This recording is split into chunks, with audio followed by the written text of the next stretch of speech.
Welcome to my channel. Election 2019, what big tech isn't telling us about ads. All over the country, voters, reporters and other observers have been going through something of an awakening about the extent that political parties are using social media to target us. In a post-Cambridge Analytica-scandal world, there's suspicion about how we might be being manipulated. To address concerns, the tech giants have created databases to show what political adverts are being run and by whom. There's no doubt that more is being disclosed than in previous campaigns, but critics say there's still much more that big tech could reveal. Let's start with Facebook. In October last year, it launched its ad library in the UK.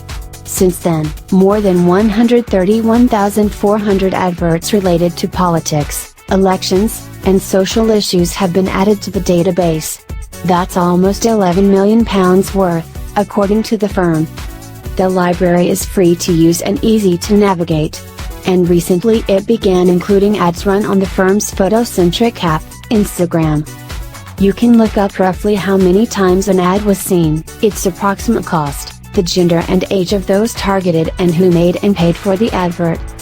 You can also see whether an ad was aimed at people in England, Scotland, Wales and/or Northern Ireland. However, there's still much that is not shared. We know that political parties target voters in very specific areas, such as marginal seats, but the library doesn't reveal where exactly an ad was shown. We also know that people are targeted by personal details, for example, interested in the environment or yoga or more political interests, like GMB Union. But that information, too, is not shared to the wider public. Facebook has previously said that transparency is important to prevent feature interference in elections. So reporters recently pressed it about these shortcomings. The firm said it planned to improve the database but would not be drawn on whether it intended to divulge the missing information about geographic or interest-based targeting. When shown an ad, Facebook users can ask for more specific information about how it came to be shown to them. The BBC and other news organizations have been trying to crowdsource the information from those targeted. But that only gives a fragmented view of what is going on, an unsatisfactory state of affairs, according to the co-founder of the Coalition for Reform of Political Advertising. Voters having the full picture of how they're targeted is important, as it may impact their evaluation of the information being conveyed to them, Benedict Pringle told the BBC. If a voter knows they are being targeted because of their age, sex or occupation, it might encourage them to question the message and think, yes, well, you would be saying that to me, wouldn't you? Also, if techniques deployed by political actors are unavailable for scrutiny by watchdogs and journalists, it can enable malpractice. Online election ads: who is targeting whom? Why social media is full of political Twitter screenshots. Facebook bans political ad posted by ex-Downing Street aide.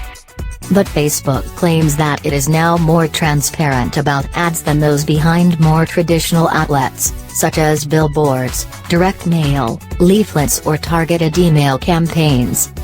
This is the first UK general election since we introduced these changes, and we're already seeing many journalists using these transparency tools to scrutinise the adverts which are running during this election, said Rebecca Stimson, head of Facebook's UK public policy. This is something we welcome, and it's exactly why we introduced these changes. In the 2017 general election, more than £3 million was spent by all parties on Facebook. But a further £1 million or so went to another often overlooked source, Google. Ads can be purchased to appear at the top of its search results, within its YouTube videos or placed on third-party web pages via its ad tech platforms. So, for example, a user might have been shown brief text-based messages by the Conservative Party promising to make our streets safer, or the Brexit Party promising to stand up for democracy. Google launched its own version of a political ad library in March, and has so far listed more than 1,400, totaling £144,500. But it is far more vague than Facebook about the details.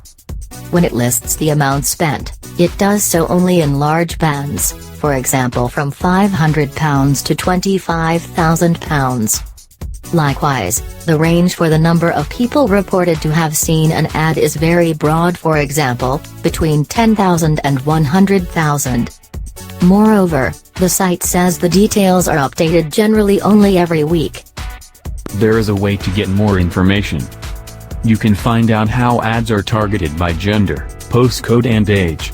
But to do so, you have to download a large, complex set of spreadsheets. One thing you can't find out is the crucial keywords that parties have bought up to ensure their ads are seen when someone searches for certain topics, even those containing rival parties' names. Google says it is thinking hard about the feedback it's receiving but has not made any specific commitments. We believe that our transparency report helps provide valuable information to voters, public bodies and researchers, said UK spokesman Elijah Lowell. He added that it had gone further than Facebook and banned searches based on people's interests in certain sensitive topics, as well as paying regard to the legal protections given against profiling users for having the traits themselves.